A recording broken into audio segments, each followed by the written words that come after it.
वह तारे की तरह खुल जाता है और वह सील भी वहाँ से हट जाती है। चलो ठीक है, आ जाओ अंदर, कुछ भी नहीं लगता है। जल्द ही वह सभी अंदर घुस जाते हैं। अंदर अंधेरा सा था, वह बहुत पुरानी जगह थी। इसी वजह से जो आसपास की जगह थी ना, वह अंधेरे के अंदर छाई हुई थी, लेकिन फिर भी पूरी जगह ऐसे मेंटेन थी जैसे कि यहाँ पर ये कुछ समय पहले की बात हो। यहाँ पर सामने एक बड़ी सी मूर्ति बनी हुई थी, जिसके अंदर हाथ के अंदर एक बुक थी और उसकी दाढ़ी थी। वहीं सभी की आंखें वहीं पर ही चमक जाती है, लेकिन अचानक से यहाँ पर विपिन की आवाज सुनाई देती है, ये तो प्राचीन ऋषि फराज है। वही उसकी बात सुनने के बाद में सभी की आंखें वहीं फटी फटी रह जाती है। क्या प्राचीन ऋषि फराज? हाँ, प्राचीन ऋषि फराज। यहाँ पर विपिन की बात सुनने के बाद में हर्षित वहाँ पर चौंक तो गया था, लेकिन वह उन सभी को समझाता है, हाँ दोस्तों, ये प्राचीन ऋषि फराज की ही मूर्ति है। मैंने पहले ही यहाँ पर इनका जो चित्र है ना वह देखा है और सेम टू सेम वो चित्र इन्हीं की तरह लगता है। उसके बाद में जो हर्षित था वो विपिन की तरफ पलटता है और उससे पूछता है, विपिन, तुम्हें यहाँ पर कैसे पता कि ये प्राचीन ऋषि फराज की मूर्ति ही है? वहीं उसकी बात सुनने के बाद में विपिन ने कहा, हाँ, मुझे ऐसे पता चला क्योंकि यहाँ पर तुम कह रहे थे ना कि बाहर ये प्राचीन ऋषि फराज द्वारा वर्ण लिखे गए हैं, तो उसके साथ में मैंने यहाँ पर आइडिया लगाया और मेरा तुक्का यहाँ पर काम कर गया था। बात कुछ ऐसी थी कि विपिन यहाँ पर अभी इसके बारे में कुछ भी नहीं बताना चाहता था, क्योंकि यहाँ पर प्राचीन ऋषि फराज की जो विरासत थी ना और जो उसके डायमेंशन था उसके बारे में वह किसी और को बता देता तो उसके ऊपर प्रॉब्लम आ सकती थी, क्योंकि प्राचीन ऋषि फराज मास्टर शेख के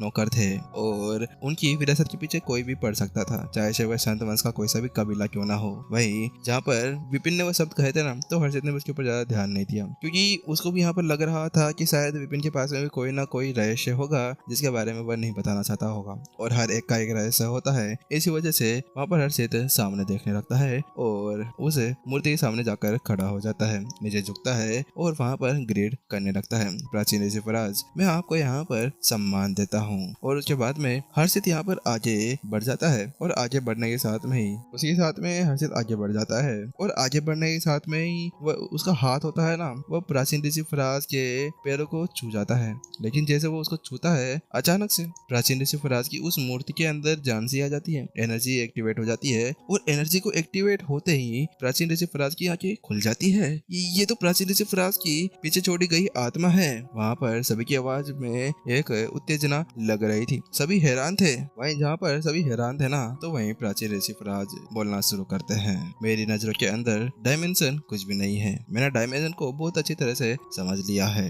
मैंने ये जगह इसीलिए लगाई है कि यहाँ पर आने वाला कोई भी लड़ाकू, कोई भी विद्यार्थी अगर इस परीक्षा को पार कर लेता है तो उसके बाद में वह सक्षम हो जाएगा डायमेंशन को समझने के लिए, क्योंकि वह ये चीज समझाता है कि उसका जो अंतरिक्ष के अंदर की गहरी समझ है ना, वह एक अथाह स्तर तक पहुंच चुकी है। इसी वजह से मुझे ऐसा लगता है कि तुम लोगों ने यहाँ पर इस परीक्षा को पार कर लिया है। वहीं उसकी बात सुनने के बाद में सभी अपने घुटनों के बल बैठ जाते हैं, वह यहाँ पर उनको सम्मान देने लगते हैं, क्योंकि बात कुछ ऐसी थी कि प्राचीन ऋषि फराज कोई छोटी मोटी चीज नहीं थी, वह आखिरकार तोप का गोला था। वह सभी यहाँ पर प्राचीन ऋषि फराज को कहने लगते हैं, धन्यवाद प्राचीन ऋषि फराज कि आपने हमें इस काबिल समझा। वही उनकी बात सुनने के बाद में प्राचीन ऋषि फराज ने कहा, तुम लोग यहाँ पर काबिल हो, इसी वजह से तुम लोग यहाँ पर मेरी विरासत के भी हकदार हो।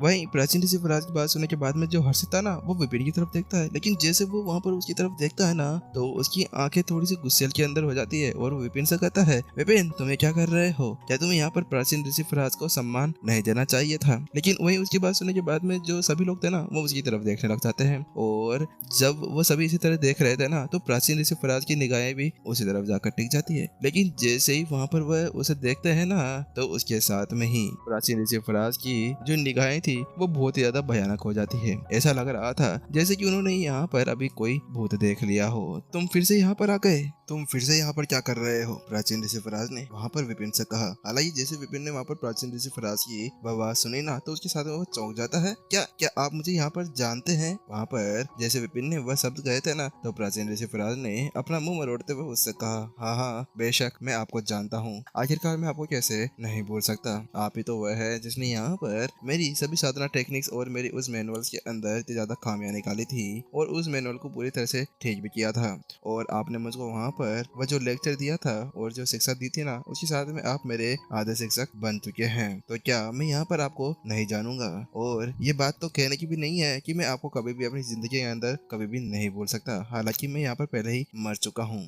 प्राचीन ऋषि फराज को वह शब्द बोलने में बहुत ज्यादा जोर तो आ रहे थे, लेकिन वह सब सच था। वह यहाँ पर कोई भी झूठ नहीं बोल रहे थे, क्योंकि यहाँ पर पिछली बार जब विपिन उनके साथ में मिला था ना, तो वह झटका इतना ज्यादा बड़ा था कि जिसके साथ में उनको वहाँ पर संभलना भी बहुत ज्यादा मुश्किल हो गया था, जिसकी वजह से उनकी आत्मा जो और कुछ समय यहाँ पर रह सकती थी ना, वो वहीं पर ही विलुप्त हो गई थी। वो भी एक बार नहीं, दो बार उसकी आत्मा के ऊपर ठेस पहुंची थी। वहीं वो उसकी बात सुनने के बाद में जो विपिन था वह थोड़ी देर शांत रहता है और उसके बाद में वो उनसे कहता है, लेकिन प्राचीन ऋषि फराज, आपने तो अपनी आत्मा अलग अलग जगह पर छोड़ी हुई है ना, तो क्या ऐसा हो सकता है कि आपकी आत्मा और दूसरी आत्माओं के साथ में कोई कनेक्शन हो? क्योंकि आत्माओं के अंदर तो एक चीज होती है ना कि वह अपने साथ में कभी भी कनेक्शन नहीं बना सकते। वहीं उसकी बात सुनने के बाद में जो प्राचीन ऋषि फराज थे ना, उन्होंने उससे कहा, हाँ, बात कुछ ऐसी है कि यहाँ पर हर एक आत्मा को अलग करने के लिए अलग अलग विधि का उपयोग किया जाता है और वह विधि सबसे ज्यादा जरूरी होती है, और मैंने अपनी विधि को दूसरी तरह से किया है, जिसकी वजह से यहाँ पर जो मेरी आत्मा है ना, उन सभी के बीच में एक कनेक्शन बना हुआ है। यानी कि अगर किसी आत्मा के साथ में कुछ होता है ना, तो उसके बाद में दूसरी आत्मा को उसके बारे में पता चल जाएगा।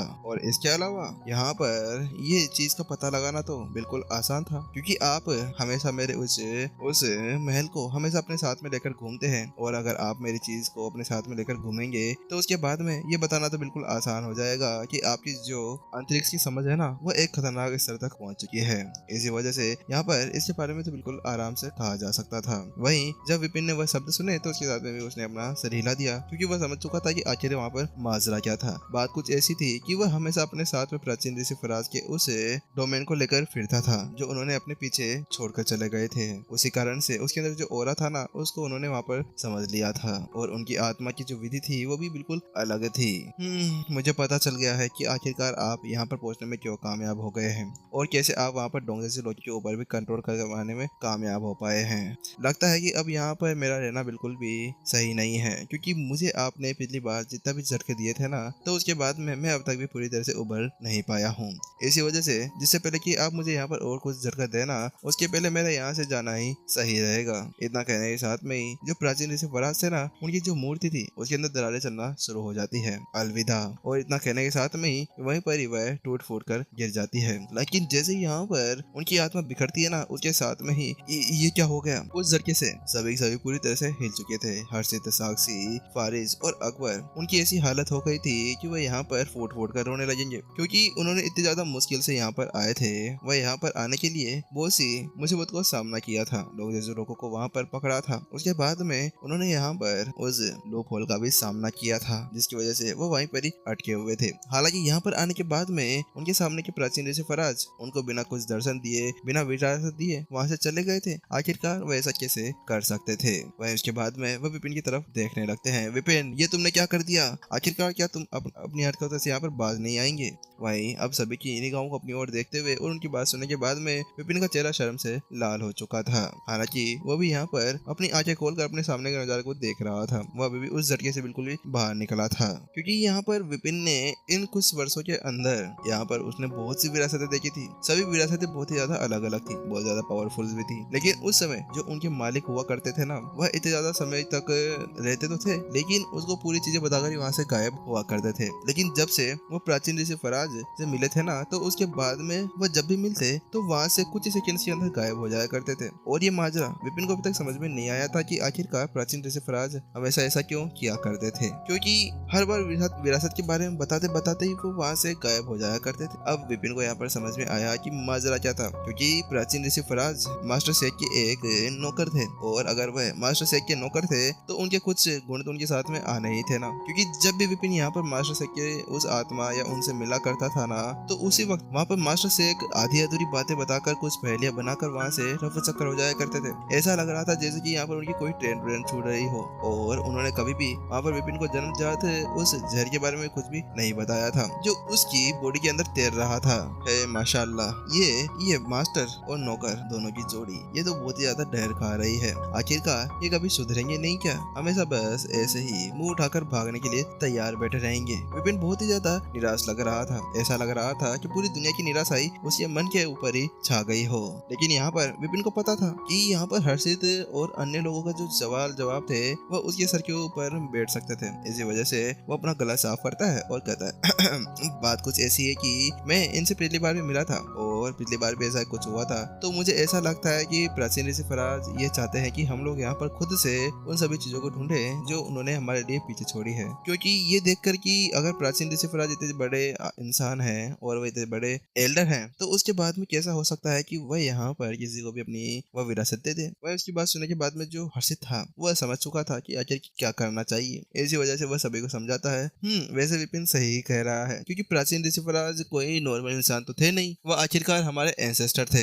और अगर उन्होंने यहाँ पर कोई विरासत रखी है तो उसका भी कोई मकसद होगा ना। अगर वह यहाँ पर किसी को भी वह देने के लिए तैयार होते तो उन्हें यहाँ पर उस विरासत को सामने रखना चाहिए था। इसका मतलब ये था कि हमें यहाँ पर उस विरासत को खुद ढूंढना होगा। इसी वजह चलो ठीक है, जल्दी से ढूंढो। इसके अगले ही पल उसके सारे दोस्त विपिन के ऊपर से निगाहें घुमा लेते हैं और विपिन को एक और नजर देखने के बाद में अब आसपास के अंदर ढूंढने लगते हैं। जिसके बाद में सभी वहाँ पर आसपास की जो भी छोटी मोटी चीजें थी जो भी उनको अलग लग रही थी ना, उन सभी के ऊपर नजरें डालने लगते हैं। क्या पता कहीं पर कोई बटन हो और उसके साथ में उनके सामने कोई खजाने का दरवाजा खुल जाए। इसी साथ में साक्षी की आवाज आती है, हर्षित मुझे तुमसे एक हेल्प चाहिए, क्या तुम यहाँ पर ये पढ़कर बता सकते हो कि आखिरकार ये क्या लिखा हुआ है।